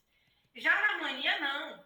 Na mania, a criatura vai arrancar a roupa, a pessoa vai... Licença o termo, se tiver alguém aí mais púdico, desculpe, mas a pessoa vai sair dando para todo mundo na festa, aí vai voltar com DST, vai voltar com o menino no bucho, entendeu? Vai se acidentar, vai fazer uma loucura, enfim, então vai arrancar roupa no meio da rua. Duda estava falando do caso dela, eu tive um caso interessante, o cara entrava no caso dela do ambulatório. Obrigada. Eu também tive o rapaz saía, ele tinha os quadros dele, ele simplesmente saía arrancando a roupa.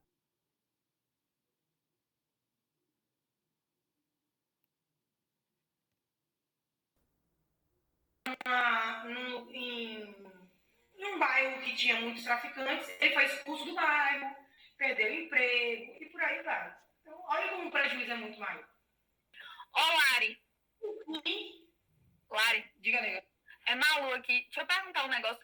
Você sabe dizer se quando a pessoa tem esses episódios, ela lembra depois? Tipo assim, ela lembra de tudo? Ou será que dá pra... Às vezes sim. Às vezes sim. Não necessariamente, mas também não necessariamente não. Entendeu?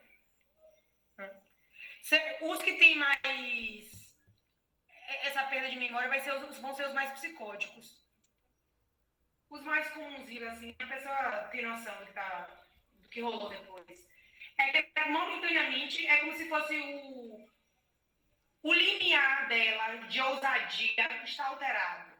Então, naquele momento, ela achou que não tinha problema nenhum pegar um avião para o Rio de Janeiro. Que besteira, eu trabalho para pagar minhas contas. Quem nunca fez isso, né? Tô me entregando demais aqui, meu Deus. Vamos lá, esse cigarrinho aí, ó. As drogas é aquilo que a gente vem dizendo o tempo inteiro. Eles sempre vão excluir efeitos de substância ou outra condição médica. Sempre vai ter isso.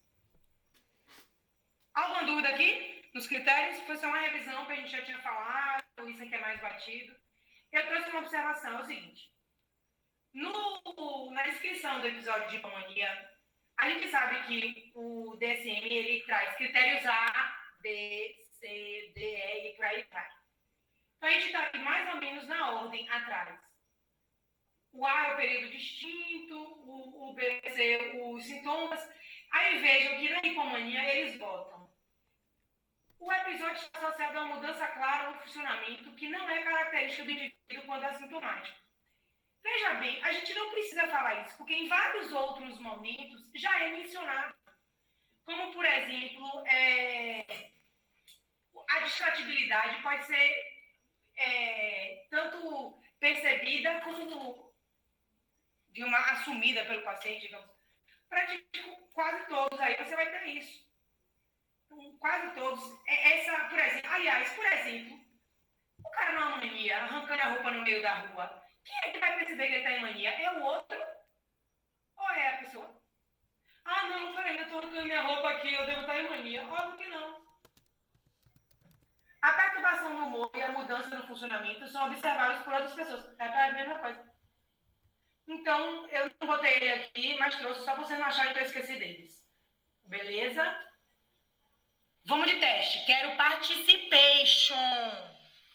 Ó, primeiro lugar, isso daqui, esses gráficos mostram a mudança do humor, da polaridade do humor. Eu não estou falando de critérios dos episódios. É porque a internet tá meio ruim, daqui a pouco ela vai. Eu acho, eu espero, eu rezo. Eu volto, por ainda.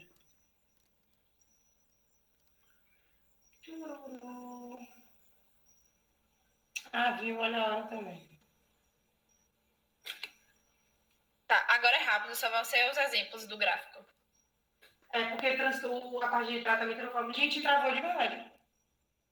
Ai, meu Deus. O que foi? Puta que pariu. Quer dizer, desculpa por hoje. E agora? Aí, foi. Foi? Foi.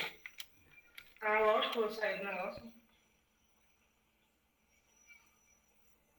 Tá super atrasado o áudio. Super mesmo. Your connection is poor right now, tá?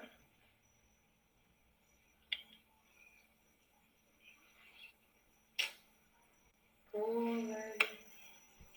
Vê se vai passar, gente. Foi? Não.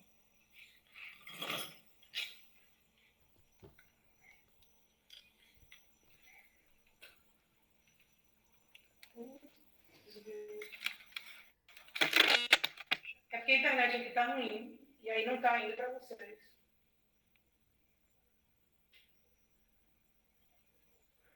Vou parar de compartilhar aqui de novo.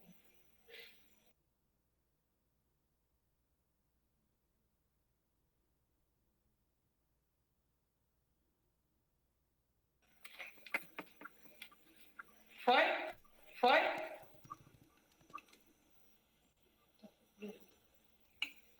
Massa, pronto. E aí, gente, isso aí, vocês... Qual seria o diagnóstico desse paciente? Travou. Abre o áudio, gente, tá travado aqui. Vou agilizar. Vamos lá, ele tá tudo dentro da normalidade, gente. A eutimia é algo fisiológico. Claramente não é um aluno de direito, ou de medicina. Porque tá muito felizinho. Tá muito felizinho para meu gosto.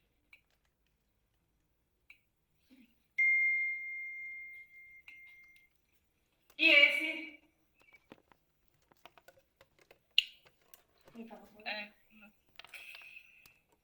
Abre um áudio, gente. Deprimido?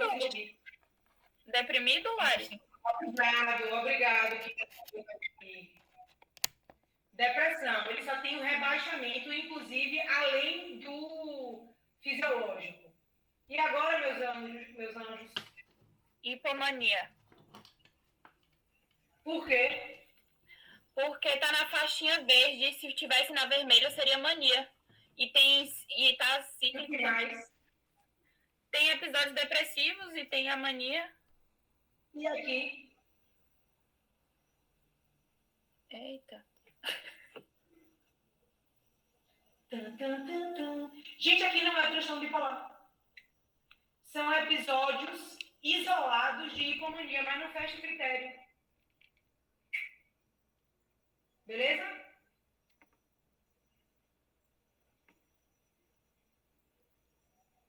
Beleza. Tá, vou interpretar. E esse aí, gente, respondam rápido, gente. Vocês estão preocupados com o horário, então respondam. Mania. É pra errar mesmo. Mania. Mania. Transtorno bipolar tipo 1. E esse que foi o do quiz?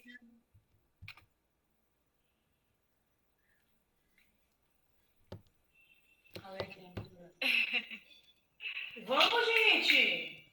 Do quiz, quem respondeu já sabe aí. Ou seja, a gente tá vendo que vocês não estão respondendo nossos quiz, velho. Na verdade, a gente tá vendo que as pessoas não estão todas conectadas, né? Gente, tipo 1, clássico, hipomania, mania e depressão. E esse, para quem estava na dúvida, esse que não mudou ainda. Vou agilizar para vocês o que é que tem. Acho que tá, respondeu aqui. Ela já respondeu aqui, eu sei, mas eu já dei a resposta. Estou agilizando porque o próximo não está aparecendo. Ele tem tanto sintoma de mania como sintoma de depressão. Não está mostrando para vocês, não, mas eu estou agilizando para vocês. É o quê? Tipo 1 não. É no mesmo período. Ao mesmo tempo. Aí, ó, mudou. Não, Bela. Não, Malu. Boa, Carol. Gente, lembrem um detalhe. Psicotímico, eu estou falando de critério. Eu não tenho como avaliar se a pessoa tem critério aí. Ela pode ter elevado o humor, mas não ter os outros critérios. Não tenho como avaliar aí, entendeu? Então, inclusive, é uma observação que eu coloquei aí. Quem botou misto, perfeito. Ao mesmo tempo, você veja, esse daqui, a pessoa tá super cheia de critério de elevação, mas tem uns aqui de depressão. Super critério de depressão, mas tem também de elevação de humor. O ciclotímico eu botei exatamente porque eu fiquei na dúvida se alguém teria ou não a dúvida, mas eu botei já adiantei a dúvida. Aqui tem um desenhozinho só dos gráficos mesmo, mais bonitos do que o meu. Gente, tratamento é o seguinte, Duda falou da maior parte. Não farmacológico, mesma coisa. Neve, psicoeducação, o seu paciente precisa saber usar a medicação, ele precisa saber identificar os sintomas, ele precisa saber lidar com aquilo, ele precisa aceitar aquilo que ele tem. Porque não há cura, há controle, certo? Eletroconvulsoterapia também vai estar enterrada aí. Também vai ter Participação aqui. Tá com o slide antigo aqui. Que tristeza, my God. Tudo bem. Então, esse último slide tá antigo. Dentro dos farmacológicos, a gente vai ter principalmente os estabilizadores de humor. O lítio, primeira opção na maioria dos casos, certo? Reduz bastante risco de suicídio, por exemplo. Porém, a gente tem que ficar acompanhando as dosagens, porque a dosagem terapêutica é muito próxima da tóxica, então a gente tem que ficar acompanhando. Pode ter toxemia de tireoide, de função renal. Enfim, os antipsicóticos atípicos são também estabilizadores de humor. Os mais usados vão ser olanzapina. Para quem conhece Ivan, que deu aula para a gente da autismo, a cachorrinha dele chama olanzapina. Foram alunos da Fax que deram. Isso. Enfim, os antipsicóticos típicos e o antidepressivo, Duda já falou. A única coisa que eu quero trazer para vocês lembrarem é para ter o cuidado de não fazer virada maníaca ou virada depressiva. Antipsicótico, você vai dar no quadro que está com elevação de humor e você quer baixar a bola dele. Você não pode simplesmente dar de qualquer jeito para um paciente bipolar. Você pode até entrar, por exemplo, com um antipsicótico, um Aldol por 14 dias, mas você tem que tirar isso. Porque se você não tiver, ele vai rebaixar demais e vai ter a virada depressiva. Já no antidepressivo, o paciente está rebaixado e você quer subir. O que é que você vai fazer? Você vai meter um antidepressivo de qualquer jeito, ele vai subir de vez e vai entrar em quadro de mania. Certo? Eu tinha mudado umas coisas desse slide, tinha colocado um pouco da fisiopatologia, mas é isso aí, a gente faz em outro momento. Deixa eu falar rapidinho, então. E por isso que Lara estava falando das viradas, a importância da associação com estabilizadores, na maioria das vezes. E aí a gente também tem a tendência das polaridades, né? Que a gente vai dividir em polaridade positiva e polaridade negativa. quando o indivíduo tem mais de 2/3 de episódios depressivos ou mais de 2/3 de episódio de mania, etc. Então, nesse caso, quando 2/3 é mais para elevação, você vai ter uma polaridade positiva, então você vai utilizar mais antidepressivos. E quando você tem mais de 2/3 para rebaixamento de humor, você vai utilizar mais antipsicóticos atípicos, justamente para típicos e atípicos também, para evitar essa virada. E a virada é justamente isso que Lara estava falando, Neissa. Que a gente pode ter a virada maníaca, quando você está em uso de antidepressivo, e você pode ter a virada depressiva, quando você está em uso de antipsicótico. Isso assim, ó, Van. Seu paciente tá elevado. Você vai dar o quê? Antipsicótico. Se ele tá elevado, você dá antipsicótico. Só que se você der o antipsicótico, ele já tem uma predisposição a rebaixar demais, não é isso? Ele é bipolar, então ele tem essa predisposição. Se você mantém esse antipsicótico, o típico, que são os mais antigos, ó, aqui, ó. Quando eu mandar no negócio, vai estar o novo já. O típico, então ele pode virar de vez. Já no antidepressivo, ele está rebaixado e você quer levantar. Só que, de novo, ele tem uma predisposição a levantar demais. Então, ele pode virar de vez. E a gente quer isso. Então, já os estabilizadores de humor e os atípicos, que funcionam como estabilizador de humor, você pode usar em qualquer caso, seja de elevação ou de rebaixamento. É óbvio que vai ser tudo individualizado. Por exemplo, a gente tem o ácido valproico que vai funcionar, é um anticonvulsivante, mas vai funcionar como estabilizador de humor. E a gente vai ter algumas situações, né? A quetiapina, que é atípico, ele vai funcionar para tudo. Desde botar a pessoa para dormir, a tirar da psicose, tudo. Só que, por exemplo, ele tem problema com síndrome metabólica. Você vai dar para um idoso? Isso, eu não entendi. Isso. Tá, não tem como a gente falar tudo de farmacologia, justamente porque farmacologia a gente teria que ter uma aula só de psicofarmacologia, né? Seria até interessante. Tem uma menina na liga, uma caloura na liga, que ela é farmacêutica, tá? Uma tal de Vanessa. Essa menina aí. Oxi, eu já ouvi falar, viu? Vou conversar com ela, trocar umas ideias. Quem é, Vanessa? Não passou aqui, não. Vai falando que tá aí na internet. Tá bom, mas o último tópico do slide era só que a gente tinha colocado uma indicação de filme, Loucuras de Amor, que é um filme da Netflix que eu achei muito legal. Ele aborda um pouco da temática de hoje. Já assistiu? E a principal, ela tem, né? Transtorno bipolar tipo 2. Ela fala muito, tipo, é muito interessante porque traz outros transtornos também. Era tipo 1, acho. Não, tipo 1. Eu falei tipo 2, foi? Tipo 1. Ela tem mania, mostra ela em episódio de mania, ela indo atrás na balada. Não, menina, não estraga, não. Spoiler alert. Agora não, mas já era, né? Se o filme tá aqui na aula de psiquiatria, ela tem alguma coisa, né? Então, você já sabe. Então é isso, assistam. É bem legal. E o próximo é só as referências que eu tô. Aparecer pra vocês? Mas vai aparecer. Pronto. É isso, pessoal. Alguma dúvida? Espero que não. Cansativo, eu sei. Tentei botar alguns joguinhos pra não ficar tão cansativo. Sim. Mas vocês vão participar, gente.